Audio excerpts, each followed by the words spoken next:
guardians of the secrets called the Hall of Records, and the protectors of enlightened priest kings who lived at least 1,000 years before King Arthur and his Knights of the Round Table.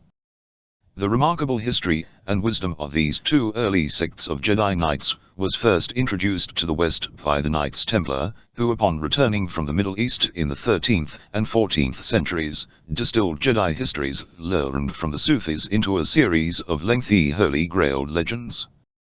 This truth was boldly and authoritatively proclaimed in Parsifal by Knight Wolfram von Eschenbach when he specifically referred to the Fisher King's Holy Grail Knights as Templars. The Mayans predicted the end of such an age would be the 21st of December 2012, and many expected this date would be the end of the world. We have passed the date. The world did not end. We now know 2012 was the end of a grand solar cycle, and we have entered a new solar cycle. We know that just before this date, Disney brought the Lucasfilm saga. The repeating cycle has been completed.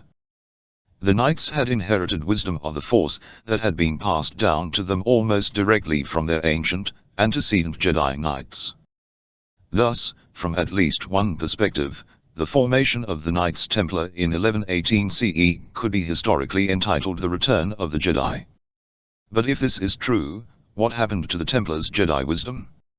A knowledge passed down through the ages mainly in families that possessed the gift.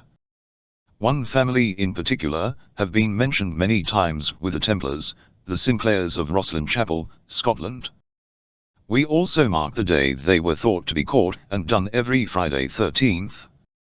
The Jedi acquired an abundance of force which could be used to perform supernatural feats similar to those associated with Lucas's Jedi. Other Jedi are mentioned in Egyptian history as traversing the scorching Egyptian sands with only their magical staffs and or becoming powerful magicians in the service of the pharaohs. The wisdom of the Jedi that the Knights Templar learned about may have first entered the Middle East as early as the Exodus, since Menetho tells us that the Hebrew leader Moses had been initiated into all the secrets of Egypt's priesthood during his formative years in the country. It is growing theory that Moses himself was a pharaoh for a time during the Amarna period which ended with Tutankhamun. The Order of Jedi Knights known of by the Templars was the Order of the Nut Knights, masters of the force of the ancient Persian Empire. Possibly as old or older than the Jedi of Egypt.